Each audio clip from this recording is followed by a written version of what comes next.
Yeah, yeah. Speaking of MAGA, Toby Keith died. TNA legend. DNA legend. Yeah, I was Yeah, TNA legend Toby Keith. stomach cancer, I believe is what I read. Yeah, Yeah, yeah, that sucks. sucks, dude. Yeah, Like, it's a rough way to go. yeah, it's a rough way to go. But I thought, we've it's kind of another dark way to start the program. Like we've This started is what pretty we dark the do. last 2 weeks, but I um I told this story on Brace for Impact years ago, and so I was like, you know what? I think I need to tell my Toby Keith story. JD, I don't even know if you remember this story. Vaguely. Go ahead. Here Okay, comes the train. I'm going to hit mute. okay, so in 2010, I'm deployed in Afghanistan, and my first sergeant comes around the clinic, and he's like, hey Gilbert, we need bodies. I was like, bodies for what, sir? And he's like, Toby Keith's playing a concert tonight, and we need a bunch of people in the crowd. Like we're not bringing Toby Keith all the way out here to Afghanistan, and like nobody goes. And I'm like, I'm pretty sure enough people are gonna go to a free concert, even if they're not fans. Like I really don't want to go. And he's like, why? I was like, because I can't fucking stand Toby Keith. Like I had a resentment against Toby Keith from my basic training days because they played a lot of his songs in basic training, especially the dumb one about sticking a boot in people's asses, which he's probably never even done in his life, right? So I just felt like this guy was no one made more money off of terrorism besides defense contractors than Toby Keith. Okay, that was kind of my Toby stance on him. Toby Keith and Dick Cheney. Yes, that's Yeah, about it. yeah. So they go, okay, well look, let me rephrase this.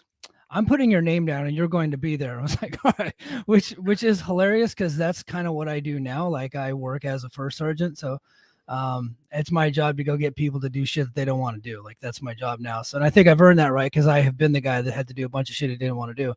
To include, I was supposed to go to this Toby Keith concert. Well, later in the day before the concert comes, we end up getting rocketed. Like a bunch of bombs just start going off. It's like I hear I'm like, oh shit. So all the sirens go off. I get on my full battle rattle. I'm working in a trauma center, so I'm preparing to take on patients and this and that. And like 30 minutes go by and we get the all clear. And we're like, what the hell happened? It was like, oh, it was just like small RPG, did no damage to any buildings. Nobody got hurt. We're good to go ahead and go back to work.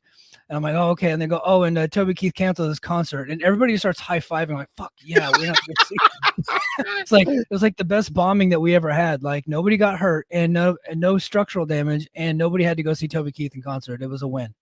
I'm not politics aside, I am not a country music fan at all.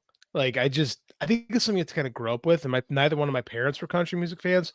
So I've just never quite gotten into it. My wife likes country music and I don't let her ever touch the radio when we're in the car together. So it's a rule. So like, yeah, man, couldn't do it. But he was a big part of the founding of TNA. He was almost the owner for a brief period. Him and Jeff Jarrett tried to buy TNA. He actually was on the very first episode, and then he was supposed to go see G.W. Bush that night at the White House. This is according to Jeff Jarrett, so this could be total bullshit, but this is just a story that's been told forever. But instead, he turned down a White House invitation to make sure that he was there at TNA. Now, look, I hated country music at the time, but for some reason, like as I got closer to 40, I started to appreciate it a bit more. And I think we had this whole conversation about Ken Burns' country music documentary. We did actually, yeah, and I started to like enjoy it a lot more. I don't enjoy like the poppier stuff, but they do have some very soulful singers and some really good songs. And I think Chris Stapleton's pretty good. But we just heard a Chris Stapleton song in the rest. My first ever Chris Stapleton song in the wrestling room today. It wasn't terrible. Our friend Sam put together a country music list for me. I lost a bet, so I had to listen to this stuff, and it was an experience. I'll just say that. Yeah.